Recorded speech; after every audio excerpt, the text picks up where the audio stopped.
Hey, thanks for having me here. I'm really delighted to see the outcome of what Jesse and Steve started, what is it now, 4 years ago. I want to start with, as I often do in my talks, with a quote from someone else. Oscar Wilde once said, "Quotation is a serviceable substitute for wit." And the quote that I want to start you with is one from Edwin Schlossberg, who said, "The skill of writing is to create a context in which other people can think." And I've tried through my career to create a context for what's happening in technology. And this conference is an outcome of a set of deep trends that I want to help you to think about. For me, so I want to share kind of my personal journey to understanding why what you guys do is so important. So back in 1997, when I first started my advocacy about open source software, I was focused a lot on the Perl programming language. And I was trying to understand why it was so important.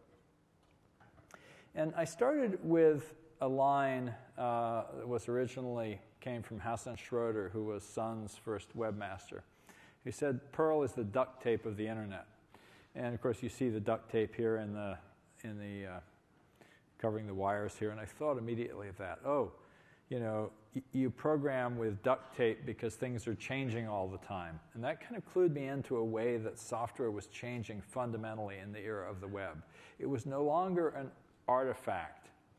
It was, in fact, something that people were using in their daily job in a kind of new kind of symbiosis with a machine. And that led me down the path to actually start thinking about the Mechanical Turk.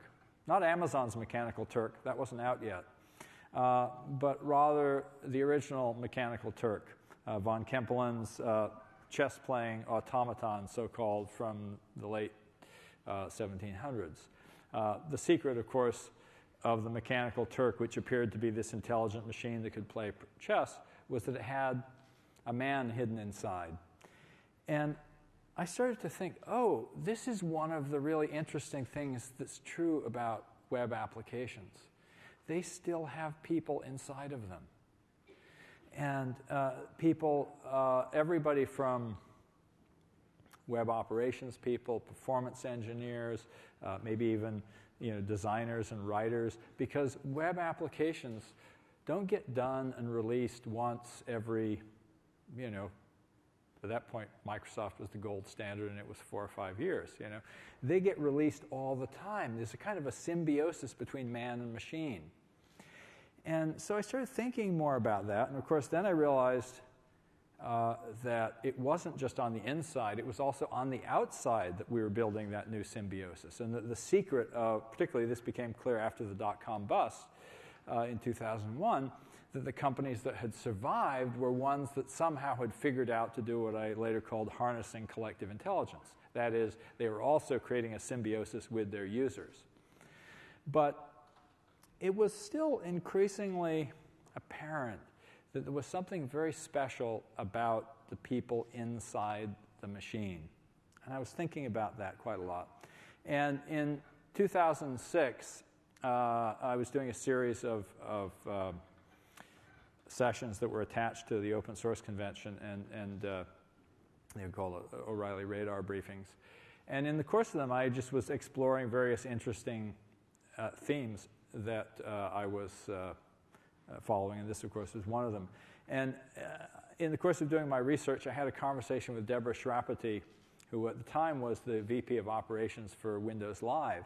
And she said something that was like, I kind of have this radar that just goes bing when somebody says something smart. And she said to me, in the future, being a developer on someone's platform will mean being hosted on their infrastructure. Now, you've got to remember, this was actually a few weeks before Amazon announced the AWS that we know and love today. And I wrote this blog post called Operations, the New Secret Sauce, in which I argued that if what Deborah pointed out was true, then there was going to be this sort of competitive advantage that came from being able to build and manage infrastructure at scale and to manage the performance of sites and to have expertise that would make them work better, faster, stronger. And that these things were going to create this kind of value for companies. Now, where this conference actually began, though, was with the insight of Steve and Jesse and Andy Oram, one of our editors who was working with Steve. And I think it was in 2007 at OSCON, they kind of cornered me. They literally, it felt a little bit like an intervention, where they said, we have to have a meeting with you. And I think they brought a couple of other people. Arthur Bergman, I think, was there. And they kind of sat me down and said, I don't remember who said it, but somebody there said, Tim, we need you to make a gathering place for our tribe. And so I had this sort of intellectual kind of framework for thinking about the importance of what you all do, but I hadn't quite twigged to this idea of, oh yeah, there's a real community that needs to be built here.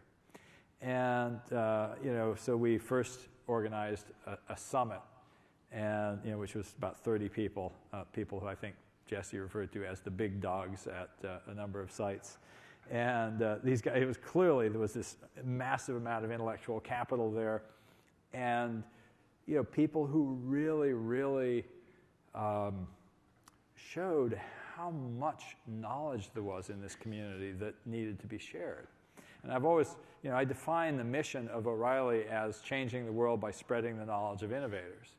And it was really clear that, in this community, there was this depth of knowledge that was really, really important for the future.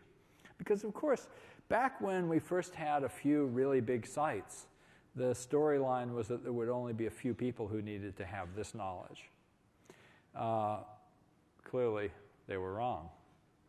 Because I look out here and there's a couple of thousand of you here. I'm sure thousands more watching online. And when you look at where technology is going,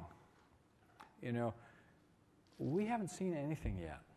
Because this model of cloud-connected intelligence is not just the future of, our sort of consumer internet.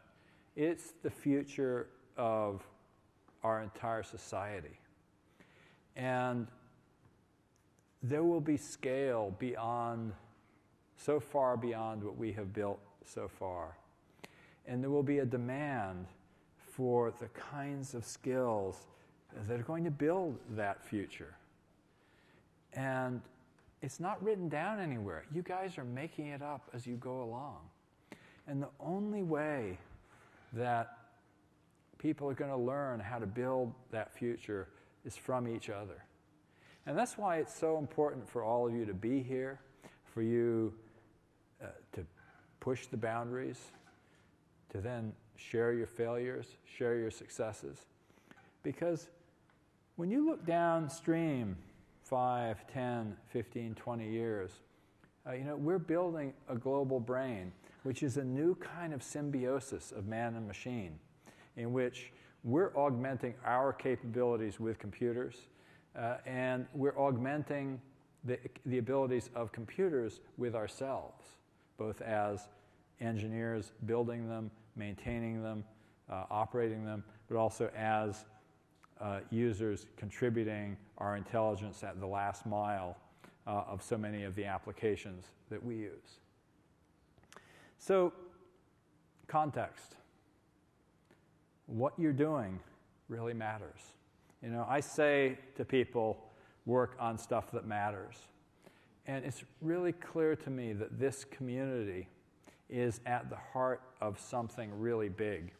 You may think you're just helping to run some random site, but you're engaged in an exploration that is really central to the future of humanity. As we build a global society, global technological society, the kinds of things that we started doing on the consumer internet are going to become central to running our economy, to equitable resource distribution, to solving the world's great problems. You're on the front end of an amazing process of taking what we have learned and applying it to new areas, from healthcare to manufacturing to energy, and so many of the industries that have not yet been touched by this technology are just waiting to open out into the future that you're already living today. So with that, keep doing what you're doing. Thank you very much.